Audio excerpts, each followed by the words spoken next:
Hello, my friends, and welcome to my channel where I paint poorly. And someday I hope to paint decently. In last week's episode, I did a painting that, you guessed it, turned out poorly. I knew I could do a lot better, so I decided to redo it. Last week's painting, I opted to go full alla prima and not have a sketch done in advance. It was a noble endeavor, but I don't have enough experience or skill yet to be able to draw freehand like that, to be able to get the appropriate proportions down correctly, which is part of the reason the painting turned out like it did. When it came to the actual painting part, I had spent over an hour trying to match my colors and values, but after I started painting, I realized that they were way off. The value shifts didn't make sense, and neither did the colors. So even though my painting didn't turn out as well as I had hoped, it wasn't a total failure because I did learn a lot. This week I decided to paint the same reference photo. My goal in painting in general is not to be photorealistic or to make an exact copy, but rather to paint my interpretation of the photo. Thanks to Zababier for the photo taken from Museum Sketchy app, which, if you haven't checked it out yet, you should. This is not a sponsored ad, but it is a great place to post your artwork, see other people's art, and find muses from their large selection of inspirational photos. I search this daily to find photos, and you'll probably see a lot more of these in upcoming videos. For this painting, I spent an hour drawing a sketch on a primed canvas. I used a graphite pencil and painted over that. Do you guys have any thoughts about using graphite to draw a sketch and how it will affect the painting? Keeping in mind here, this is practice and I'm not doing anything archival. I mostly just wanted to see what you guys do to start your paintings. Do you do a sketch first or do you just paint on the canvas? What's your preferred method? Last week, I also spent an hour trying to color match my paint before painting and went about it a little bit differently this time. I tried to keep the colors in the human color range rather than last week's painting where I seemed to be working from a reptilian color palette. I think the extra time this week working on the sketch and the color mixing paid off because the painting already looks a lot better. So much so it's hard to believe that these two paintings were taken from the same reference and only painted 2 days apart. Even though I've only made a couple of these videos, I found that actually making the videos of my painting process has been very informative. It has allowed me to really evaluate my work in a way that I can't really do when I'm in the thick of it. I can see how I use my brush, how I apply colors, where I start, whether it's in the darks, the lights, or the midtones. I can see how I blend early in the process, and I can see why my paintings get muddy from overmixing. If you don't video your process or haven't done it before, I would definitely recommend doing it at least once. I think this would be applicable as a pro or as a beginner. My goal for the next few videos is to try different techniques and styles of painting. I'm trying to find out what works best for me. The next painting I'm going to try to paint on an unprimed canvas and see how that works out as far as color mixing and paint flow, etc.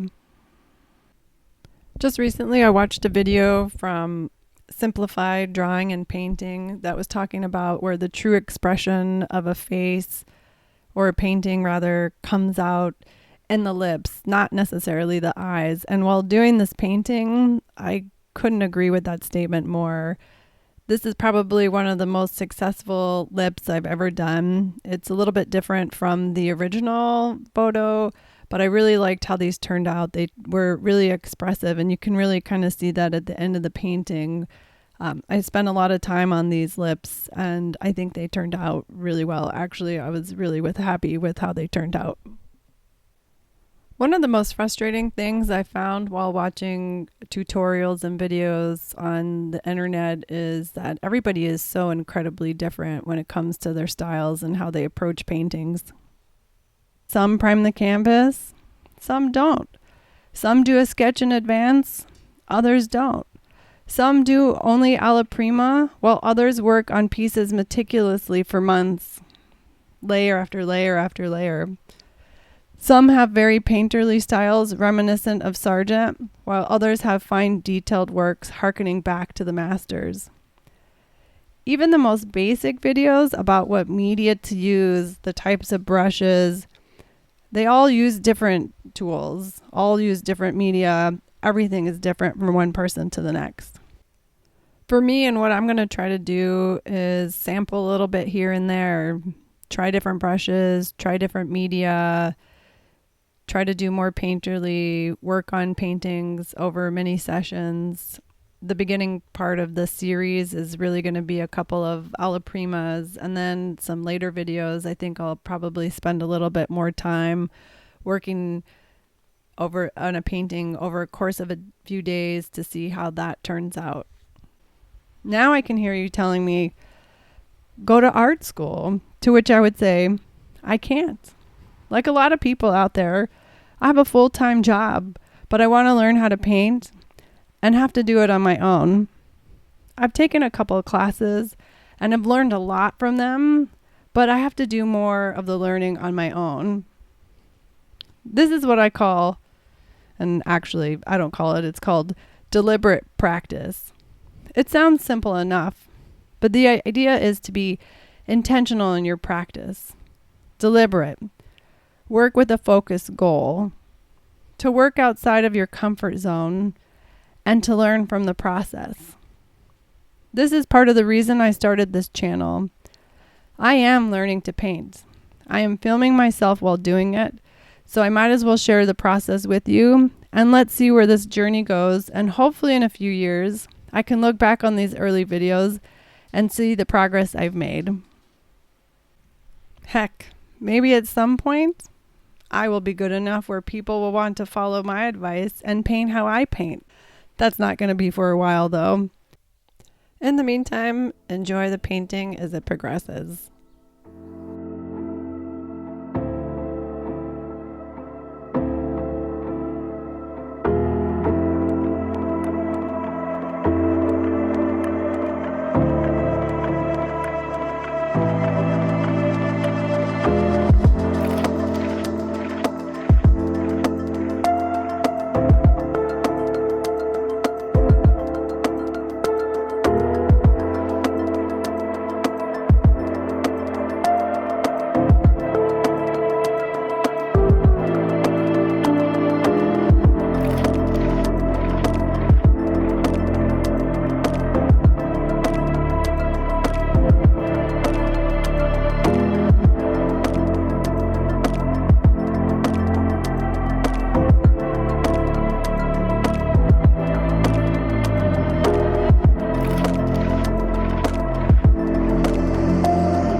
Thanks again for watching.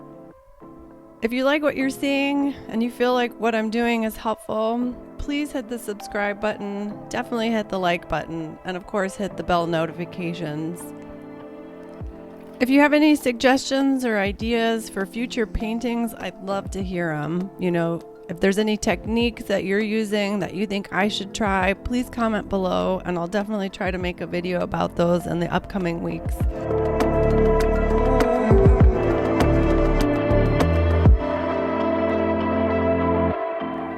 Until next time, happy painting, everyone.